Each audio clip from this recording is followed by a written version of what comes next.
Welcome, everyone. So, this was a shocker to wake up to. I mean, waking up in the morning, I've had a little bit of a rough night's sleep, and then I open up, of course, my social media as a sane person, because that's the best thing you can do after you wake up. And I see a trade that, I don't think anyone saw coming. There were obviously rambles about Randle being traded.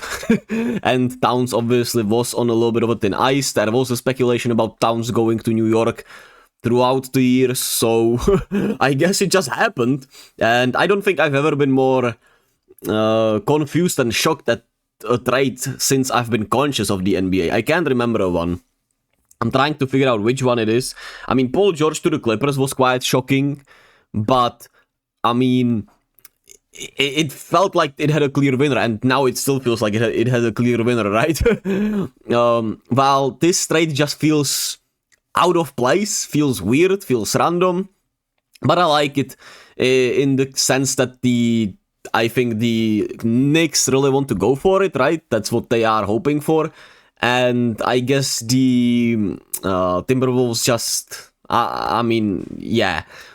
They have not been impressed with Cat in the playoffs, I suppose, overall.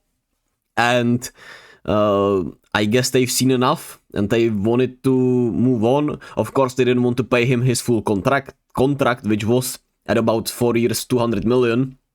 And I think they will be likely trying to have Naz Reid, of course, build upon his role and use his contract to his max potential and make him an even better player, I think. But it's still really random and weird, right? Julius Randle, what is his contract actually? When we look at Julius Randle contract, it's kind of hilarious how both sides, at least on Twitter, of course, that is, and fans on both sides are like, why? It's kind of truly hilarious. But I think he has an expiring contract.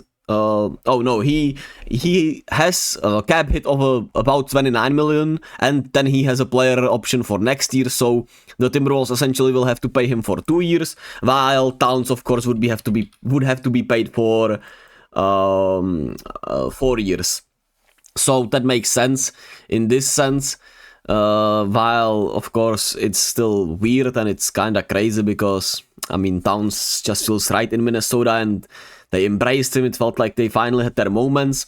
And now they, of course, have a team that was in the conference finals just, breaking up in a way. And, the Villanova Knicks, obviously, also were a thing for about 5 minutes. But when I think about this, right, it truly is baffling to me in all sides of the corner. But Towns should be able to give more spacings to the Knicks. Defensively, I think Randle can be better, but I think he's also more lazy. So maybe with Thibodeau as his coach, Towns can find his defensive prowess there. But it's going to be intriguing defensively.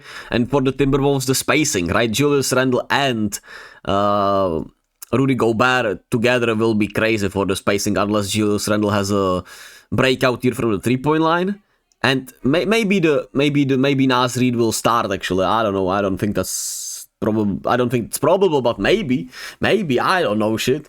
But it's kind of hilarious how both players are in this weird space when we all know they're really good players, right? But their playoffs performances, sometimes with Randle, it's his attitude. I don't think with Towns is his attitude, even though some people have a problem with it, but I think Towns has a, how can I say it, more like a goofy personality in a way, which I don't think is a bad thing, but some people clown him for it, obviously. But it's kind of funny that both players are a bit of an injury risk, because, of course, Towns has had a lot of injury issues over the years. Last year he obviously played just 29 games. This year he played 62, but of course there was a huge fear he was gonna miss the playoffs and everything with the injury he had. And he did play through it, and he did give it his all.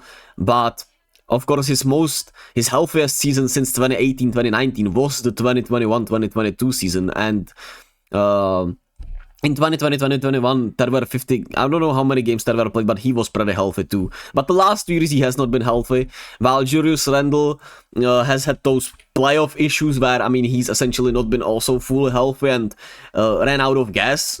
Or in the playoffs, both years the Knicks were in it, and I mean the averages reflect on it, right? He averaged about 17 points per game, about 9 rebounds per game, about 4 assists per game on some of the worst splits you'll see, right? 34% from the free throw line, that would be crazy. From the field goal, from the field, 28% from the 3-point line, and about 76% from the free throw line. So that's crazy. While Towns has better efficiency, he also had some just ghost games in the playoffs, but I think last year he pretty much validated himself in the playoffs. Like, he wasn't special and probably not a 200 million player, which is like 50 million per year player special, but he was really good in those playoffs and he had some really great moments. But for me, I don't know. I like the aggressiveness. I like that these teams are doing some things. Hello, Golden State Warriors. But I'm kind of confused. Donte DiVincenzo also in this deal, which for Minnesota is really good as a backup guard, of course. Or maybe they could even start him. I don't think so, right? You would have Conley and Jaden, probably Randle or Naz Reid and Rudy Gobert. The spacing's gonna be intriguing. Maybe you'll see Donte DiVincenzo, you know, if Mike Conley has some injury issues, you'll see him start at point guard instead of Rob Dillingham, who they drafted. But I'm really shell-shocked still. I feel like this is the most confusing and random trade I've been alive for, that I've been conscious of, that's the thing, right? I'm just confused at the end of the day. Feels like both sides had no reason to do this in a way. Even though Julius Randle, I guess they had to trade him with all the issues that there were on social media and with his attitude and how, you know, of course his playoff performances and everything beyond that. But there felt like there were some internal struggles there with maybe even his teammates, but for sure with the organization. So I guess they had to trade him, but it's intriguing. We'll see. It at least spices it up, and we have something to talk about. But who would have to seen this coming, huh? It's really shocking. It's just really shocking. So I'll leave it at that. Thank you all for listening. Let me know your thoughts about this goddamn trade. Are you as confused as me? Who do you think won this trade? And I'll catch you all whenever, wherever there is something I want to talk about in the NBA, which of course the Warriors should be back pretty soon, and I'll be talking about that as much as possible. But until then, I'm on a little bit of a break because I need to figure myself out on this YouTube thing, how I want to do this for my own health. And, you know, I want to talk about sports, but I don't want to make it like a true, you know, like I have to do this every day and I have to do that. I just want to be me and talk about sports, and I hope that's enough sometimes. At the end of the day, thank you all for listening, thank you all for watching, and I'll catch you all next time. Be kind to yourself and others, be gentle with yourselves.